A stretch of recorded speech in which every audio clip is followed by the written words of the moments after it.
Don't cut corners with your short-term rental. And when I say don't cut corners, I don't mean spare no expense. That's not what this is about. This is about making sure that you hit the key components of convenience, appeal, community context, and cleanliness. Those are the four pieces that you, as a successful property owner offering a fabulous short-term rental that's going to get excellent reviews and be welcome in the community, are going to hit. You're not going to cut any corners on those four areas. So what do I mean by convenience? Okay.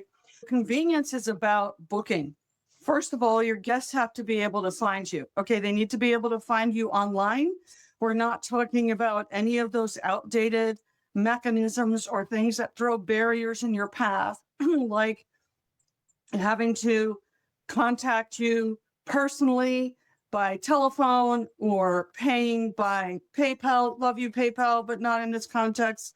Or paying by paper check, God forbid. It all has to be done digitally online. And then also, don't introduce additional barriers. If you're online, you're on an online travel agency platform, and that platform has built into it the mechanisms that enable somebody to book with you, right? So that does include the terms that effectively are a lease or linked to a particular lease.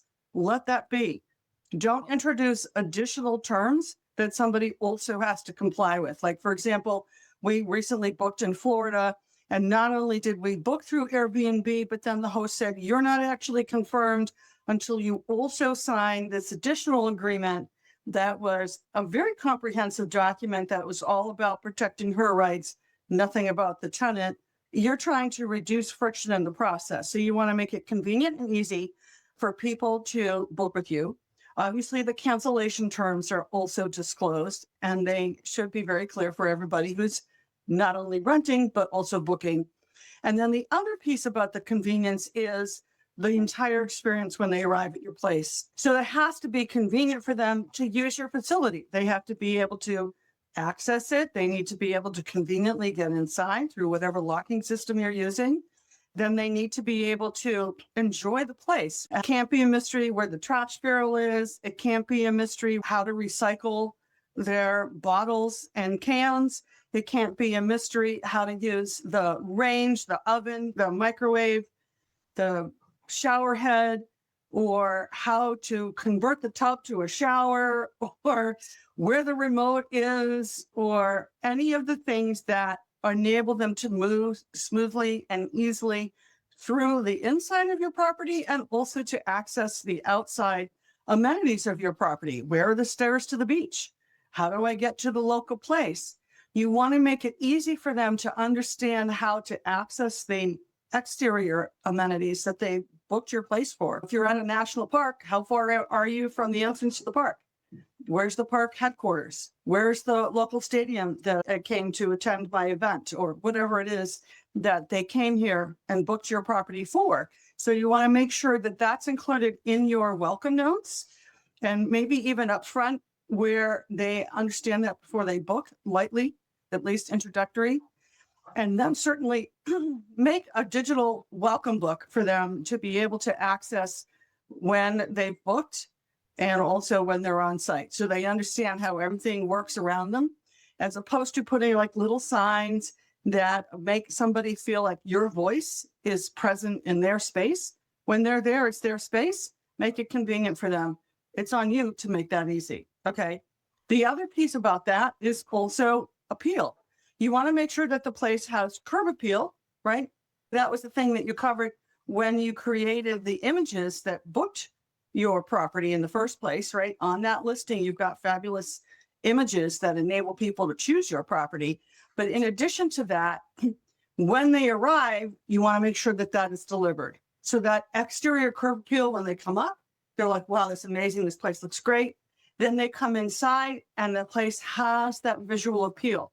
So that means cleanliness, sparseness, right? Ease of being able to move through the space, but also some local character.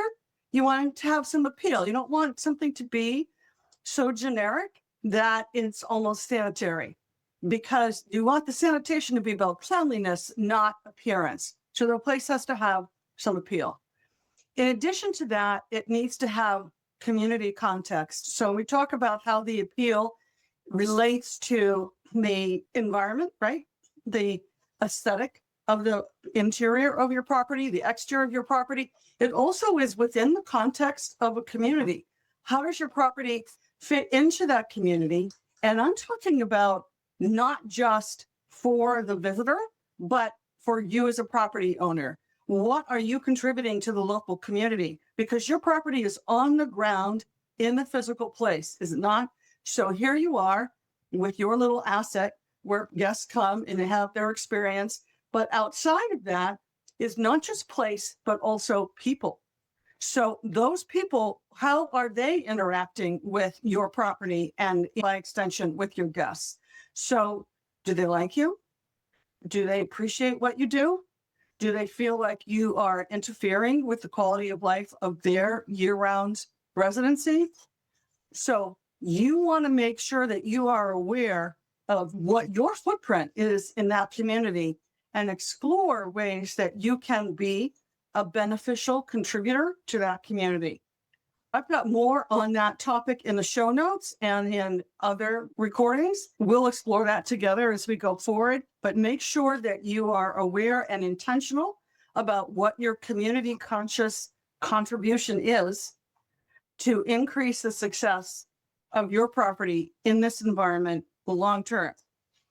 Then the last piece, of course, is about cleanliness. And I probably don't need to hit that too hard in terms of we're all in this post-COVID age, but oh my gosh, do not cut corners in the areas of cleanliness. So obviously the bathroom has to be clean, the kitchen has to be clean, all the linens have to be clean and turned over, but also make sure that your cleaner is dusting. A lot of times cleaners want to cut their corner in the turnover because they're in this big rush and they're like, I dusted it before, I maybe don't have to do it again. Yes, you do.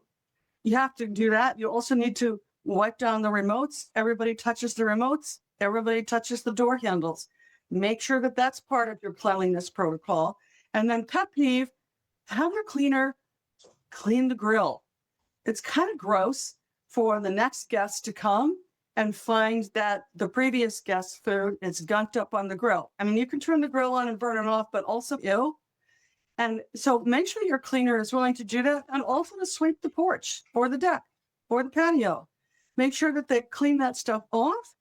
And that also any food items that are left behind by the previous guest, that they are unopened items.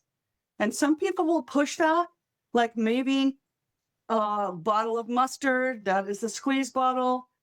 Maybe that can be left behind. You know what? If it's an open jar of jelly, no, because somebody could have stuck a knife, a fork, spoon in there, put it in their mouth and done it again. Ew, that is not okay. We're talking about cleanliness protocols.